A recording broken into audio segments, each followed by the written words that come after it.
Friends, we know that oxygen is absolutely critical for our survival. We need oxygen to form the water which we drink, and nearly 70% of our bodies are made of water. So there is so much oxygen in our body. Also, for day-to-day living, which is like every minute, every second, we need oxygen, and that oxygen comes from the atmosphere. And therefore, we have to also understand that is there any other thing that oxygen help us to do and to develop as a civilization? That is a topic of discussion today, which is oxygen bottleneck. We will analyze the importance of oxygen, or the oxygen being a catalyst of human development or any civilization development, and what is the role it plays in terms of building our advanced species. All right, so we know that based on the scientific study that for nearly 2 million years, our species, or the ancient humans, or the various subspecies of humans which were known as Homo erectus. Why they are known as Homo erectus? Because they were able to walk erect on two legs, basically. So they scientific very intuitively call them Homo erectus. However, for 2 million years, we know that these baboon type early humans had the knowledge of creating fire. I mean, they actually saw the fire happening in the forest naturally, and then they started thinking, because they had a more advanced brain, they were able to also use their hands to create various tools. And therefore they started thinking, can they create this forest fire which is happening naturally outside their cave or outside their habitat? So therefore they started experimenting with various methods, and they were known to have using the stones to create fire. I mean, they have been playing with fire for almost 2 million years. So we know that the early Homo erectus were utilizing fire, or they had the knowledge of creating fire for almost 2 million years. And gradually this process, or this opportunity of creating fire, evolved into a much refined method of creating fire using a flint and a tinder. So when early humans were able to create fire, they actually realized that fire can be used for various purposes, basically to protect themselves, also to cook, and also to provide warmth in their shelter. And they can remove the heavy skin clothes that they were wearing. So over the ages, over the eons, early humans realized that the fire plays some role, and if they are able to control the fire, they will be able to progress further, and they don't have to spend a lot of effort in keeping warm, creating food. These are the basic needs, shelter, food, and clothing. So fire is playing a defining role in all of these areas. Therefore, over the years, humans evolved, and they started keeping tools like flint and tinder. So in order to create fire on demand, rather than waiting for the fire to happen, they started generating fire. And then over the period of time, this whole process of fire, controlled fire, propelled the human civilization into an advanced species. Because today, if you look at it, we can control the fire. Most of our work is done on by melting metals, mixing them, creating alloys, and using these alloys, we are able to create multiple machineries, and we literally control how much fire is needed for controlling what kind of metal, and so on. And also in keeping ourselves warm, so we have air conditioning, we have all kinds of systems, so all kinds of heating mechanisms we have evolved, and now we think that we have reached a certain advanced level of development as a civilization which exists in the space.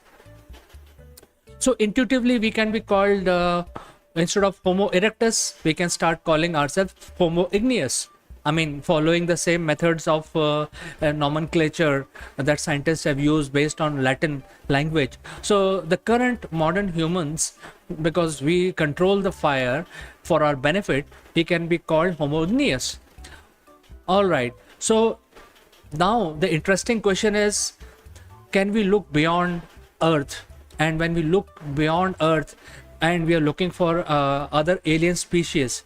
The interesting question that we need to ask is, like fire has played a major role in human evolution for last 2 million years, is there a role of fire on other planets also, in order to acknowledge the aliens as intelligent species? Now let's look at in a different way. Let's look at Earth. There are species which evolved before humans, because human journey is hardly 2 million years, but for millions of years there were dinosaurs, there were other species which could have evolved. So when in 2 million years, from monkey to current modern civilization, humans have come along using the tools which is woven around fire. So why it was not possible for 100 million years for one of the species to become dominant species on Earth?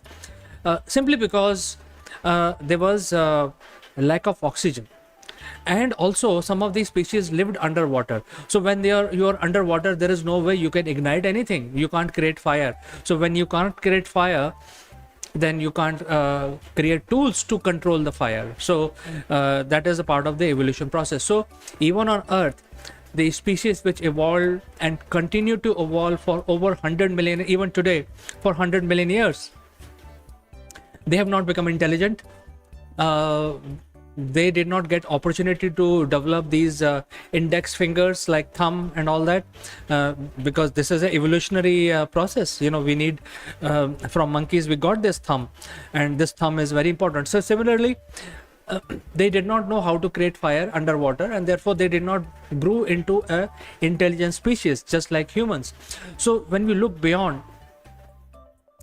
does the fire plays a major role in creation of intelligent species which can be recognized? I mean, intelligence is good, but if it does not become a potent factor in announcing yourself that you are there, that means creating radio waves, creating telescopes, creating rockets, creating spaceships, commerce, music, all of that would not happen if the first basic step of building fire. Now we know that the fire depends on oxygen, and that is the important topic of our discussion today. So to create fire, we need oxygen. That is why you can't light a fire underwater. You can't light a fire where there is lack of oxygen. So to create fire, in order to basically make fire as part of your evolutionary process, you would need at least 18% of oxygen at any place, whether it's underwater or it's in the atmosphere. For an open flame, we know that the amount of oxygen which is mixed in water is less, and even on our planet, in the atmosphere, the oxygen is about 21%. So as per the analysis, in order to create open flame in open atmosphere, you need at least 18% oxygen in the atmosphere to fuel the fire, to make it burn. So therefore, if there are planets where you do not find this much of oxygen in the atmosphere, then even though there are species which are intelligent, they will not be able to light a fire. So you see, from fire to oxygen, we have come a long way. So if there was no oxygen on the surface of the earth, there would not be any fire.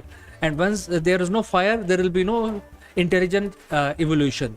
So I'm leading you to availability of oxygen in the atmosphere, and minimum oxygen required is 18%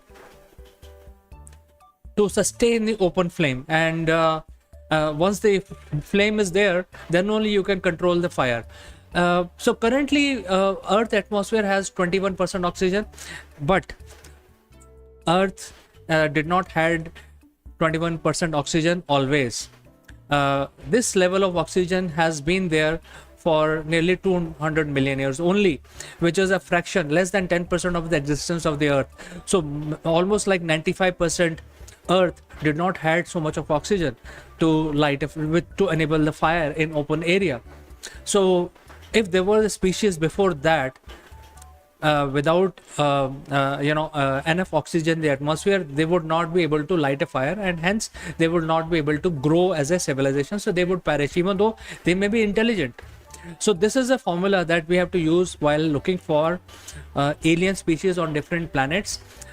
We have to also look at the atmosphere of other planets. If the oxygen is not in abundance, then the chance of finding advanced civilization on those planets will be very bleak.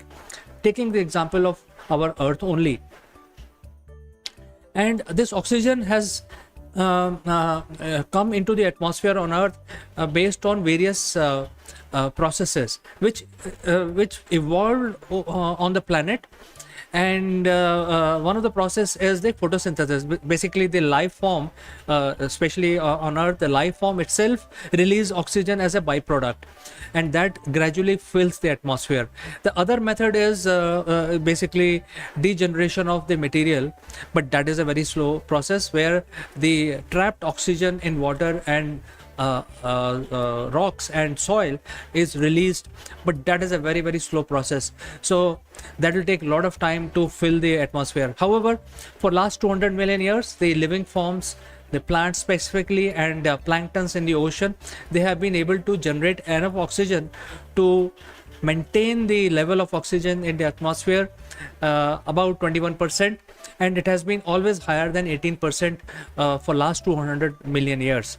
So I think the configuration of the atmosphere has helped humans to evolve as a species. If there was if there's less oxygen in the atmosphere, you could actually breathe. It is not that you can't breathe. Like, for example, if you go to mountains, you will be able to breathe also at a low with lesser oxygen, but you will not be able to light a fire. So that is where the difference comes, that we should look for other planets outside the solar system where there is adequate oxygen in the atmosphere in order to locate these civilizations. So therefore, in order to civilizations to flourish, to develop, oxygen is definitely a bottleneck, the amount of oxygen that exists in their environment. So if we are looking for civilizations which are in the water world, the chances are we will not be able to find intelligent species or develop civilization under the water, because they will not be able to grow in the first place, to evolve in the first place, because of the lack of fire in the early stages of the evolution. So when they are not growing as a species over generations, then the chances of they becoming advanced civilization is very bleak. Look at sharks. Sharks has been around, the current day modern sharks have been around for at least 50 million years, but they have not evolved as an intelligent species, and there is no chance of even evolving further, because now scientists say that they have already reached the height of evolution, and now the evolutionary trend is that they are now getting rid of some of the redundant advanced functionality in their bodies. So they are not growing further. In fact, they are declining in terms of evolution, and they have been around for 50 million years. Look at humans. They have been around only for 2 million years, give and take, plus minus the variance. However, in less than 100,000 years, we have evolved as a civilization, as a modern civilization, control various elements like fire, water, etc., and now even growing further exponentially.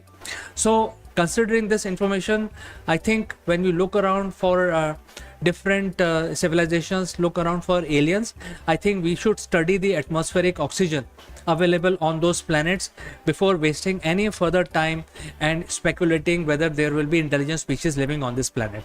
So friends, I would like to know if you have any thoughts on this, any comments. I'll be more than eager to get your comments. Nonetheless, please let me know what you feel about this subject, and I will catch you in the next one very soon. Bye bye for now.